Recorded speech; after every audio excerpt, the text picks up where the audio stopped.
Good morning বন্ধুরা, সবাই কেমন আছো? আশা করি খুব ভালো আছো। তো দেখো, আমি ছাদে চলে এসেছি সমস্ত কাজ সেরে। তো জামা কাপড়গুলো মেলেও দিয়েছি। তো একটু পরে আবার নাড়তে আসবো। তো দেখো, আমার গাছে আজকে কি সুন্দর সুন্দর ফুল ফুটেছে। তো দেখাবো তোমাদের, চলো। আমার ছোট্ট বাগানে খুব সুন্দর ফুল ফুটেছে। তো চলো দেখাই তোমাদের। তো দেখো, এদিকে জামা কাপড়গুলো আমি সব মেলে দিয়েছি, আর রোদটাও খুব ভালোই উঠেছে, আর খুব ঠান্ডাও পড়েছে আজকে। আর এই দেখো, এই প্রথমবার জবা ফুলটা ফুটলো নিয়ে আসার পরে। তো কেমন লাগছে অবশ্যই জানে। আর এদিকে দেখো, গোলাপ ফুল, লাল গোলাপ কেমন হয়েছে আমার ছোট্ট বাগানে, ছোট্ট ফুল দুটো। তো সকলকে জানাই পারমিতার পরিবারে স্বাগত। তো সবাই কেমন আছো? খুবই ঠান্ডা পড়েছে। তো দেখো, খানিক পরে আমি আবার চলে এসেছিলাম ছাদে, যেহেতু জামা কাপড়গুলো নাড়তে। এই মেঘ দিচ্ছে, এই রোদ হচ্ছে, এই এরকম অবস্থা, আর খুব ঠান্ডাও পড়েছে। তারপর তো চলো নিচে গিয়ে দেখাবো আজকে কী রান্না বান্না হচ্ছে। তো ওদিকে জামা কাপড়গুলো সব নেড়ে নিই।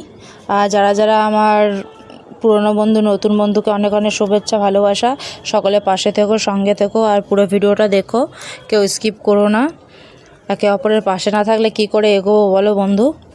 তো চলো বন্ধুরা, সব পুরো ভিডিওটা দেখতে থাকো, সঙ্গে থাকো। আর চলো তাহলে আজকে দেখাই দিয়ে নিচে যাচ্ছি। নিচে গিয়ে কী রান্না বান্না হচ্ছে সেটাই তোমাদের সাথে আজকে শেয়ার করব। তো চলো আজকে দেখে নিই কী রান্না করছি। তো আমি যেহেতু চলে এলাম রান্নাঘরে, আজকে তোমাদের দেখাবো কুমড়ো আলু দিয়ে চিংড়ি মাছ। তো চলো বন্ধুরা, রান্নাটা সেরে ফেলি। প্রথমে আমি চিংড়ি মাছগুলো ভেজে নিয়েছি, গোটা গোটাই নিয়ে এসেছিলো ছোটো ছোটো, সেগুলো আমি বেছে ধুয়ে নিয়ে নুন হলুদ মাখিয়ে ভেজে নিচ্ছি। আর এদিকে দেখো, আদা জিরে লঙ্কা বাটা আর আদা বাটা, বাস। আর ওইটা হচ্ছে অন্য মশলার জন্য, মাছের ঝালের জন্য। আর এদিকে আমি চিংড়ি মাছগুলো প্রায় আমার ভাজা হয়ে এসছে, এবার তুলে নেবো এগুলোকে। আর কুমড়োর তরকারিতেও বেশি কিছু মশলা লাগে না, পেঁয়াজ রসুন সামান্য, আদা জিরে লঙ্কা বাটাতেও খুব সুন্দর হয় তরকারিটা, ধনেপাতা দিয়ে। তোমরা সেভাবে করতে পারো। আর দেখো, আমার চিংড়ি মাছগুলো ভাজা হয়ে গেছে। আর এদিকে আমি তেল দিয়ে একটু জিরে ফোড়ন দিয়ে নিয়েছি। এরপর কুমড়োগুলো দিয়ে দেবো, কুমড়ো আর আলুগুলো দিয়ে দেবো, দিয়ে এতে একটু ভালো করে ভেজে নেবো একটু। তো বন্ধুরা, প্লিজ লাইকটা দিও, কমেন্টটা করো, তাহলেই হবে। তাহলে তো বুঝতে পারবো যে ভিডিওগুলো দেখছো সবাই, ভালো লাগছে। প্লিজ কমেন্ট করে জানিও কেমন হয়েছে।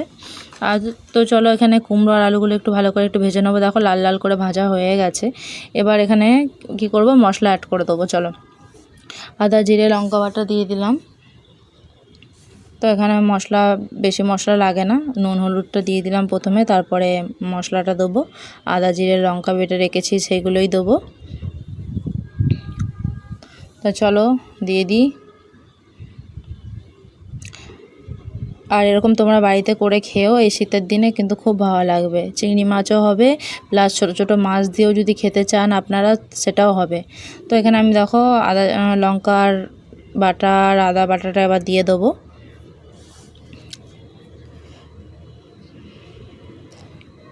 কুমড়োগুলো আলুগুলো যেহেতু ভাজা হয়ে গেছে, তো আমি এখানে দিয়ে দিচ্ছি। আর কুমড়োতে না বেশি লঙ্কা দিলে ঝাল হয়ে যাবে, তাহলে খেতে ভালো লাগবে না। আর এখানে কুমড়োটা না এত মিষ্টি ছিল, খেতেও কিন্তু দারুণ হয়েছিল।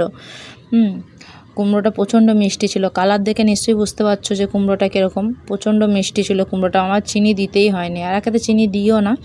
তো খুব মিষ্টি হয়েছিল তরকারিটা, খেতেও ভালো লাগছিল। তো এখানে আদা জিরে লঙ্কা বাটা দিয়ে দিয়েছি। এবার মশলাটা কষিয়ে নেবো। তারপর সামান্য একটু পরিমাণে জল দিয়ে দেবো, কারণ কুমড়োতে বেশি জল লাগে না। একটু জল দিয়ে খানিকক্ষণ ঢাকা দিলে কুমড়োটা সেদ্ধ হয়ে যায়। তো বন্ধুরা দেখো, আমার মশলাটা প্রায় কষানো হয়েই এসছে। এবার সামান্য একটু জল দিয়ে দেবো।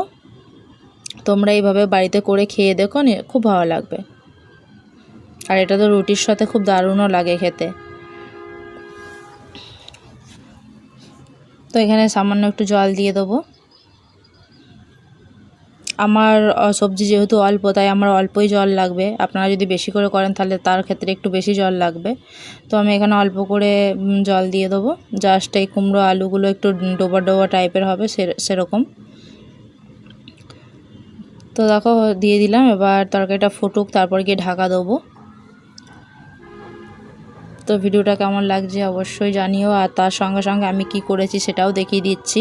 আলু ভেজেছি, এটা হচ্ছে মূলো শাক ভাজা, এই যে মাছের ঝাল হয়ে গেছে। আর ওটা মেয়ে সকালে চাউমিন করেছিলাম, মেয়ে খায়নি বলে আলাদাভাবে তুলে রেখেছি। ও স্কুলে গেছে, স্কুল থেকে এসে খাবে ওর জন্য। আর পাশে এদিকে আমি ভাতও বসিয়ে দিয়েছি। হ্যাঁ, ভাতও হচ্ছে এদিকে, আর এদিকে আমার তরকারিটাও ফুটে গেছে দেখো বন্ধুরা। তো এবার খানিকটা নাড়াচাড়া দিয়ে তারপর গিয়ে ঢাকা দিয়ে দেবো।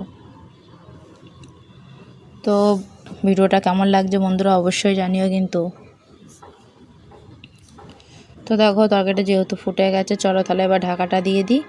হ্যাঁ, তো খানিকক্ষণ ঢাকা দেওয়ার পর আবার ঢাকা তুলে নেবো খানিক পরেই।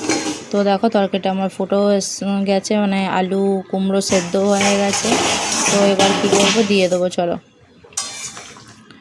দেখো ঝোলটা অনেকটাই টেনে গেছে।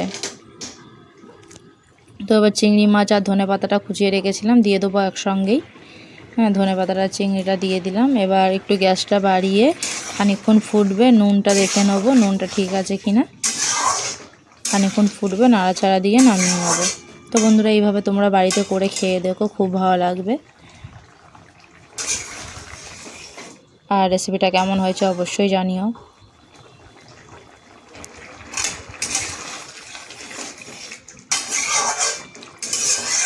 তো দেখো আমার কুমড়ো তরকারি পুরো রেডি, কুমড়ো আলু চিংড়ি মাছ দিয়ে পুরো রেডি। চলো এবার নামিয়ে নিই।